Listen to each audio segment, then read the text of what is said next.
హిస్ట్రోసాల్పింజోగ్రఫీ అనేది ఎందుకు చేస్తారు అంటే గర్భసంచి పక్కన ఉన్న ట్యూబ్స్ అనేవి అవి ఏమైనా బ్లాక్ ఉందా లేకపోతే బానే ఉన్నాయా, అట్లనే గర్భసంచి ఎట్లా ఉంది, బిడ్డ లోపల అది ఉండడానికి అనువుగా ఉందా, లేకపోతే లోపల ఏమైనా బ్లాక్స్ ఉన్నాయా, చిన్నగా ఉందా, మధ్యలో ఒక సెప్టమ్ లాగా ఉందా, దారి బాగుందా, ఇవన్నీ యూట్రస్ లో చూస్తారు. అట్లానే యూట్రస్ పక్క నుంచి 2 గొట్టాలు ఇటు అటు పోతుంటాయి, వాటిని ఫాలోపియన్ ట్యూబ్స్ అంటారు. అవే ఎగ్గుని తీసుకొని గర్భసంచి దాకా తీసుకొని వస్తాయన్నమాట. ఆ తీసుకొని వచ్చే దారి ఎలా ఉంది, ఇదేమన్నా బ్లాక్ ఉందా అంటే అడ్డం ఏదన్నా ఉందా, ఇవన్నీ కరెక్ట్ గా గర్భధారణ జరగడానికి ఇవన్నీ అనుకూలంగా ఉన్నాయా లేదా చూస్తారు. ఈ ప్రొసీజర్ ఎలా ఉంటుంది అంటే ఒక చిన్న క్యానులా, కెథెటర్ అంటారు, అంటే చిన్న ట్యూబ్ లాంటి దాన్ని తీసుకొని ఈ గర్భ ద్వారం ఉంటుంది కదా దాంట్లో నుంచి కింద నుంచి ఓపెనింగ్ లో నుంచి జస్ట్ చిన్న ట్యూబ్ ఇది లోపలికి యూట్రస్ లేకి పంపిస్తారు అన్నమాట. దాని లోపలికి పోతే నొప్పి గిప్పి ఏముండదు, దీనికి మత్తు కూడా పెద్దగా అక్కర ఉండదు. ఆ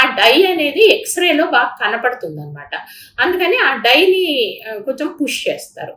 పుష్ చేసినప్పుడు ఏమైతుంది అంటే గర్భసంచిలో నుంచి ఈ డై ట్యూబ్స్ లేకే వెళ్తుంది. ఒకవైపు ఏమో ట్యూబ్స్ ఈ గర్భసంచికి అతుక్కొని ఉంటాయి, రెండో వైపు ఇట్లా ఓపెన్ ఉంటాయి, ఇట్లా ఫింగర్స్ లాగా ఉంటాయి. దాంట్లో నుంచి స్పిల్ అయితా ఉందా లేదా అంటే బయటకు వస్తుందా లేదా డై అని చూస్తారు. అందులో నుంచి డై బయటకు వస్తా ఉంది అంటే ఎక్కడ మీకు బ్లాక్ లేదు, గర్భం సంచి గొట్టాలు బాగున్నాయి.